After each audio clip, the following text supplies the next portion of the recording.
Shalom, Bapak Ibu Saudara-saudara. Hari ini kita boleh berjumpa kembali dalam gerakan membaca Alkitab. Karena itu, mari bersama-sama kita berdoa.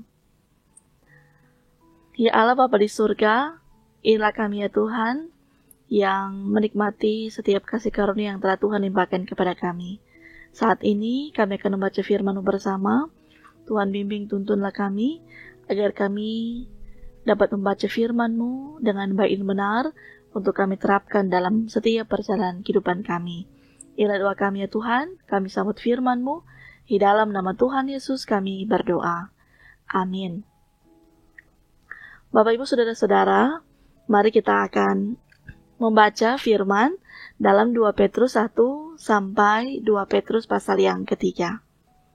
Dari Simon Petrus, hamba dan rasul Yesus Kristus, kepada mereka yang bersama-sama dengan kami memperoleh iman oleh karena keadilan Allah dan Juru Selamat kita Yesus Kristus. Kasih karunia dan damai sejahtera melimpahi kamu oleh pengenalan akan Allah dan akan Yesus Tuhan kita.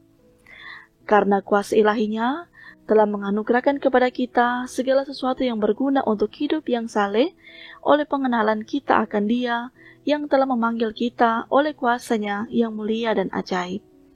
Dengan jalan itu Ia telah mengaruniakan kepada kita janji-janji yang berharga dan yang sangat besar, supaya olehnya kamu boleh mengambil bagian dalam kodrat ilahi dan luput dari hawa nafsu duniawi yang membinasakan dunia. Justru karena itu kamu harus dengan sungguh-sungguh berusaha untuk menambahkan kepada imanmu kebajikan dan kepada kebajikan pengetahuan, dan kepada pengetahuan penguasaan diri, kepada penguasaan diri ketekunan, dan kepada ketekunan kesalehan, dan kepada kesalehan kasih akan saudara-saudara, dan kepada kasih akan saudara-saudara kasih akan semua orang. Sebab apabila semuanya itu ada padamu dengan berlimpah-limpah, kamu akan dibuatnya menjadi giat dan berhasil dalam pengenalanmu akan Yesus Kristus Tuhan kita. Tetapi barang siapa tidak memiliki semuanya itu, ia menjadi buta dan picik karena ia lupa bahwa dosa-dosanya yang dahulu telah dihapuskan.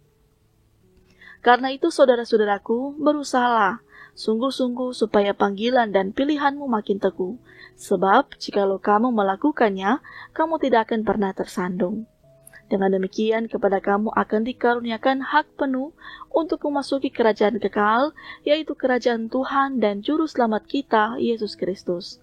Karena itu, aku senantiasa bermaksud mengingatkan kamu akan semuanya itu, sekalipun kamu telah mengetahuinya dan telah teguh dalam kebenaran yang telah kamu terima.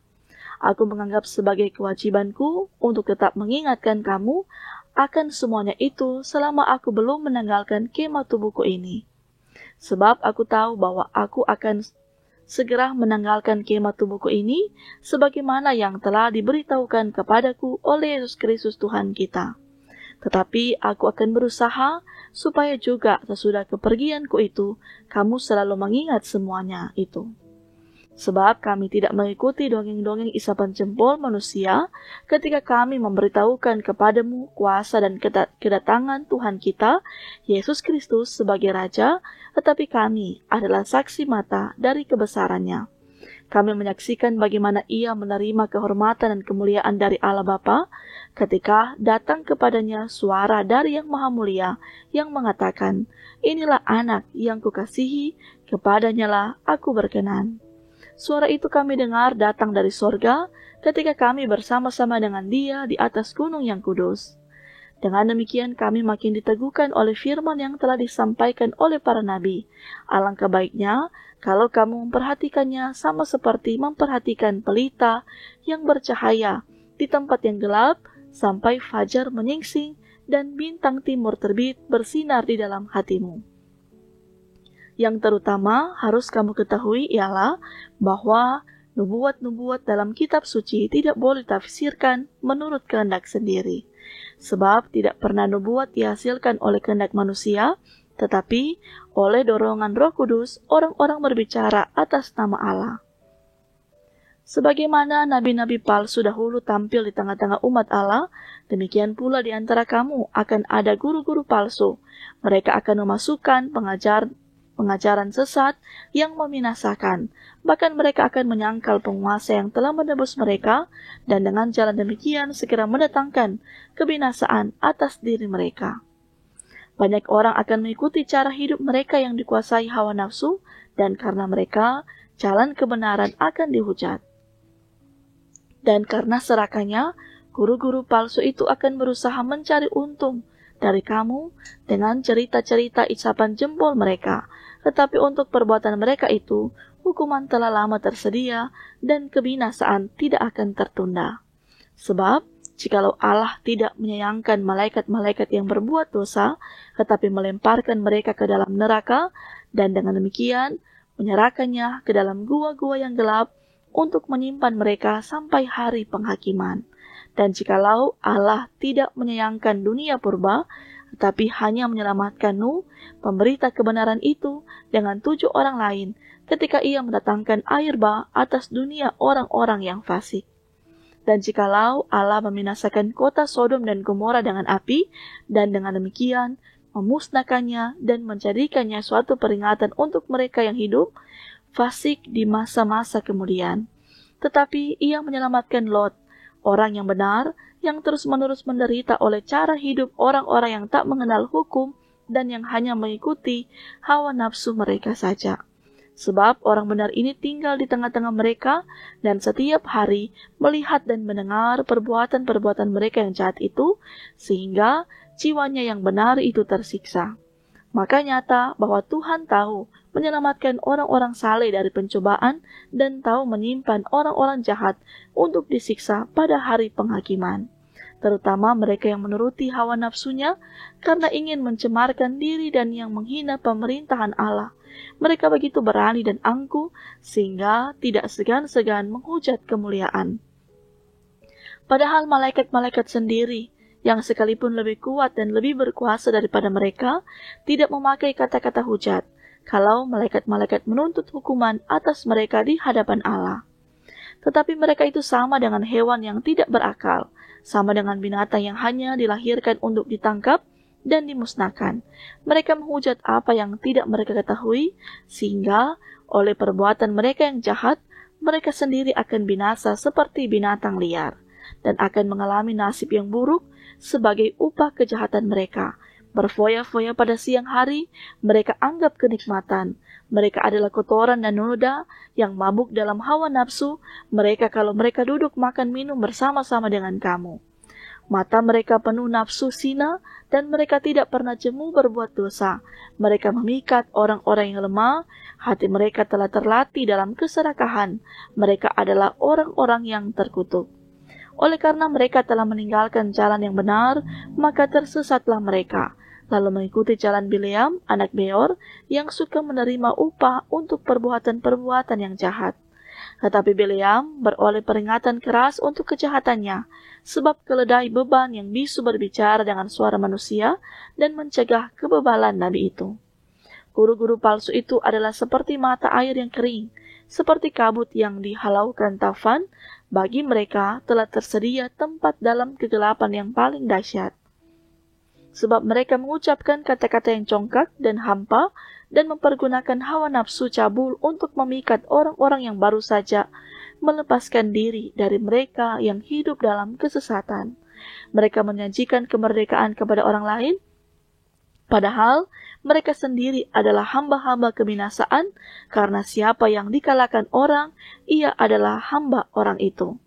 Sebab jika mereka, oleh pengenalan mereka akan Tuhan dan Juru Selamat kita, Yesus Kristus telah melepaskan diri dari kecemaran-kecemaran dunia, tetapi terlibat lagi di dalamnya, maka akhirnya keadaan mereka lebih buruk daripada yang semula.